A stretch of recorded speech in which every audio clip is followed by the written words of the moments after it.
O Senhor esteja convosco.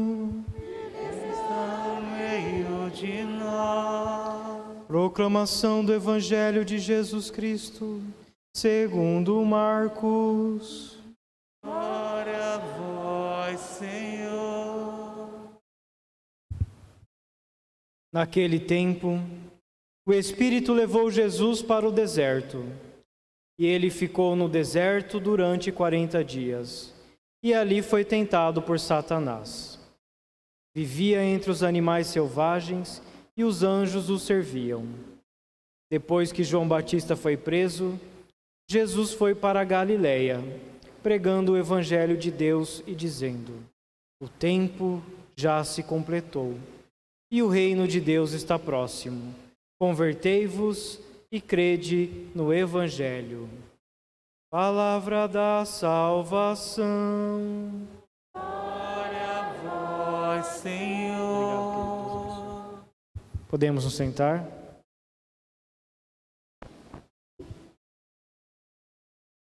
Meus queridos irmãos e irmãs, nós estamos celebrando hoje o primeiro domingo da Quaresma. E a razão pela qual a Igreja escolheu esse Evangelho é muito clara. Nós iremos fazer 40 dias de oração, penitência e jejum. E Jesus também fez isso no início do seu ministério, como nós podemos ouvir e sentir nos nossos corações pela proclamação desse Evangelho. Talvez nem todos aqui irão fazer, imagino eu que a grande maioria, imagino eu que todos aqui irão fazer essa observância daquilo que pede a Igreja nesse tempo todo da Quaresma. Talvez lá na China as pessoas não façam, mas nós aqui, fiéis da paróquia São Sebastião, participantes da missa das 19 horas do domingo, todos iremos fazer. O Evangelho de hoje nos fala da figura de Jesus que vai ao deserto para rezar. Nós, na primeira leitura, encontramos a figura de Noé e a aliança que Deus faz com Noé. Por meio do dilúvio, né? Vocês conhecem bem essa história, né? Deus eliminou tudo aquilo que era ruim da face da terra e na arca, salvou 8 pessoas e um casal de cada animal. Depois, já em solo firme, Deus faz uma aliança com Noé, dizendo que nunca mais, pelo dilúvio, ele vai eliminar a raça humana, as pessoas, né? Isso não irá mais acontecer. Depois, São Pedro, na sua carta, na segunda leitura, vai nos falar novamente de Noé e da arca de Noé, fazendo uma comparação. E ele, sabiamente, né, fez essa comparação, dizendo que nós somos lavados dos nossos pecados pelo dilúvio no nosso batismo. As águas do batismo lavam os nossos pecados. E nós entramos na arca, que é a Igreja Católica, Apostólica, Romana. A verdadeira arca da salvação, a Igreja Católica, Apostólica, Romana. Então, meus queridos, o dilúvio hoje acontece na nossa vida em que momento? Isso mesmo, no batismo. Todo mundo falou em coro. Lá no nosso batismo, quando nós somos batizados, nós somos lavados do pecado original e começamos a fazer parte da arca que é a Igreja Católica Apostólica Romana, a única e verdadeira arca da salvação. Depois, padre, eu fui batizado, eu tinha 3 meses, mas eu continuei pecando. E agora, padre? Deus, em suma sabedoria, né, nos presenteou, vamos dizer assim, com outro dilúvio, que é a confissão. Isso mesmo, todo mundo falou em coro novamente. O sacramento da confissão, o sacramento da reconciliação. Pelo sacramento da confissão, nós somos novamente lavados dos nossos pecados e voltamos a fazer parte daquela arca onde 8 pessoas, né, Noé e sua família, estavam presentes. Quizá cada um de nós, né, possa estar sempre presente dentro dessa arca. Para isso, meus queridos, busquemos a reconciliação, busquemos o sacramento da confissão, nos deixemos, né, deixemos que o dilúvio lave os nossos pecados. Esses dias atendi uma confissão. Sempre no início da confissão eu pergunto, né? Quanto tempo você não se confessa? Aí a pessoa me disse, 13 anos, padre. Aí eu, 13 dias? 13 anos, padre. 13 anos. Aí uma outra confissão, falei, quanto tempo? Quando foi sua última confissão? Eu falei, padre, minha última confissão foi no meu casamento. Aí eu pensei, bom, deve ter sido semana passada que ele casou, né? Talvez mês passado. Eu falei, quanto tempo foi seu casamento? Ele, comemorei o jubileu de 25 anos. Olha só, né? As pessoas estão deixando de lado esse presente de Deus, que é o sacramento da reconciliação. Meus queridos, quando nós buscamos esse dilúvio, nós nos aproximamos de Deus, nós ficamos na graça com Deus. E o que é isso, padre, a graça com Deus? É a amizade com Deus. Então, quando nós não buscamos este sacramento, nós estamos na inimizade com Deus. Tem até uma palavra feia, minha avó dizia para mim que a gente nem podia falar essa palavra. Vou dizer só para vocês agora, perdão, vó, senhora que está na graça de Deus, no céu, é a desgraça. Se nós não estamos na amizade com Deus, na graça de Deus, nós estamos na desgraça. Essa palavra feia, né, e até pesada, né, olha só, né, quantas pessoas não buscam estar na graça de Deus, quantas pessoas não buscam estar na amizade com Deus. Meus queridos, o Evangelho de hoje nos fala da experiência e da vivência de Jesus no deserto. Nós também, muitas vezes, somos levados pelo Espírito Santo ao deserto, mas nem sempre queremos permanecer nesse deserto, né? Muitas vezes nós somos chamados, convidados a ficar no deserto, mas, meus queridos, nós nem sempre queremos esse deserto. Coitado do pessoal da Pascom, né? Que tem que ficar acompanhando o padre, né? Entrega para Deus como penitência. Então, Deus nos chama hoje a fazer essa experiência do deserto. Dentro dessa experiência, Deus nos fala algumas coisas. A primeira coisa é o deserto. A segunda coisa, o jejum. E a terceira coisa, fugirmos da tentação, que é Satanás. Vamos pegar essas 3 coisas e depois o padre já vai encerrar a homilia, porque o padre fala demais, né? Então, a primeira coisa, meus queridos, a nossa experiência de deserto. A nossa experiência de deserto não pode ser assistindo a Carol Conká, o Fiuk e o Projota. Projota, assim que chama, né? Acho que é. O padre não assiste, tá? Mas o padre lê bastante. Não pode ser assistindo o Big Brother, gente. A nossa experiência de deserto, ela tem que ser de fato uma experiência de deserto. Eu tenho que estar no mundo, mas buscar no silêncio do mundo me encontrar com Deus.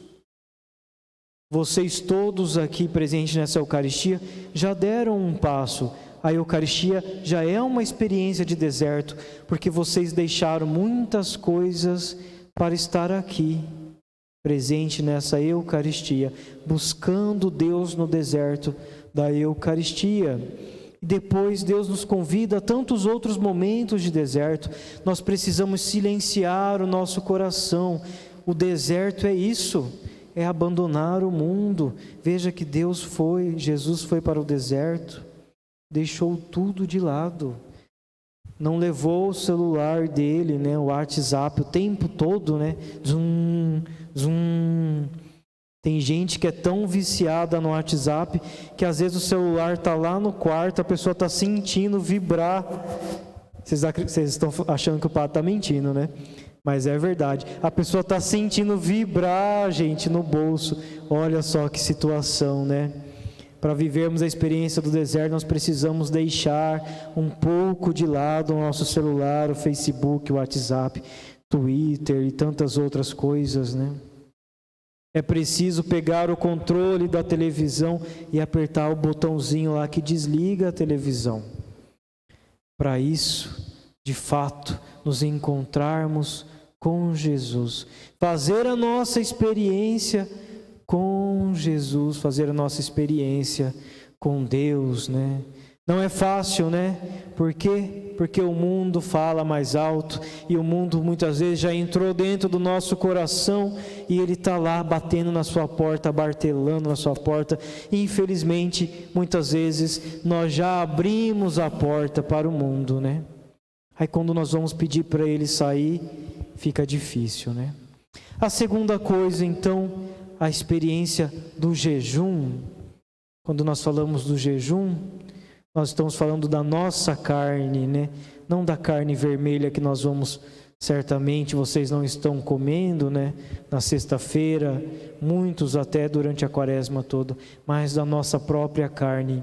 E leve engano ou pesado engano quem pense que o jejum está ligado só à nossa carne.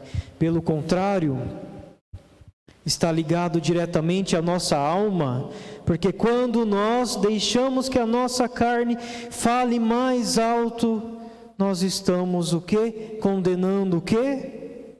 A nossa alma. Quando nós deixamos que as vontades da nossa carne tomem o domínio, nós estamos deixando de lado a nossa alma. Meus queridos, quando alguém chega para mim e fala: Padre, eu vou ficar essa quaresma inteira sem consumir açúcar ou sem comer carne. Eu até me coloco, rezo por essa pessoa. Primeiro, porque não é fácil. E segundo, porque essa pessoa ela está dizendo o que para o corpo? Calma aí, quem manda aqui é a minha alma. Não tem uma expressão aqui, né? Quem manda aqui sou eu. Então, meus queridos, fale para o seu corpo, quem manda aqui é a minha alma. E eu quero um dia que a minha alma esteja na graça de Deus, no paraíso, dividindo com os anjos, com os santos, com a milícia celeste, toda aquela felicidade que é a alegria de estar no paraíso. Mas para isso você precisa fazer a renúncia, você precisa deixar que o seu corpo não fale. Você precisa que a sua alma fale mais alto. E por último, a tentação que Jesus sofreu no deserto e venceu. O último, Satanás, né? Ele quer impedir aquelas duas coisas que o padre disse antes. O primeiro, o deserto, e o segundo, o jejum, nosso domínio, a nossa alma dominando o nosso corpo. Esses dias, numa confissão, uma pessoa falou bem assim para mim: Padre, desculpa, não foi esses dias não, foi logo no início do meu ministério sacerdotal. Padre, eu fui confessar com um padre e o padre me disse que o inferno não existe. Aí eu disse para aquela pessoa, né: minha filha, fique tranquila. Quando esse padre morrer, quem vai abrir a porta do inferno para ele vai ser o próprio Satanás. É isso que o Satanás quer. Quer que nós acreditemos que ele não existe, que o inferno não existe. O primeiro passo para que nós vençamos ele é acreditar na sua existência. E dessa forma nós iremos conseguir vencê-lo. É claro que com aquilo tudo que eu já disse antes, né? A nossa experiência com Deus, o nosso encontro com Deus, as renúncias que nós fazemos.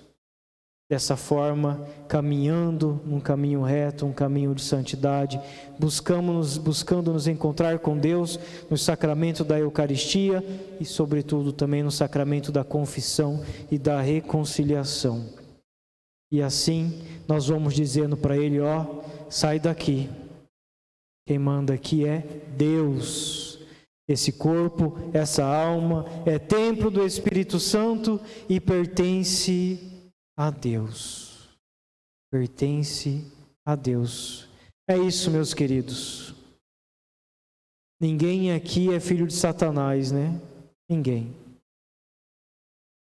Tem uma música que fala, né? O meu lugar é o céu.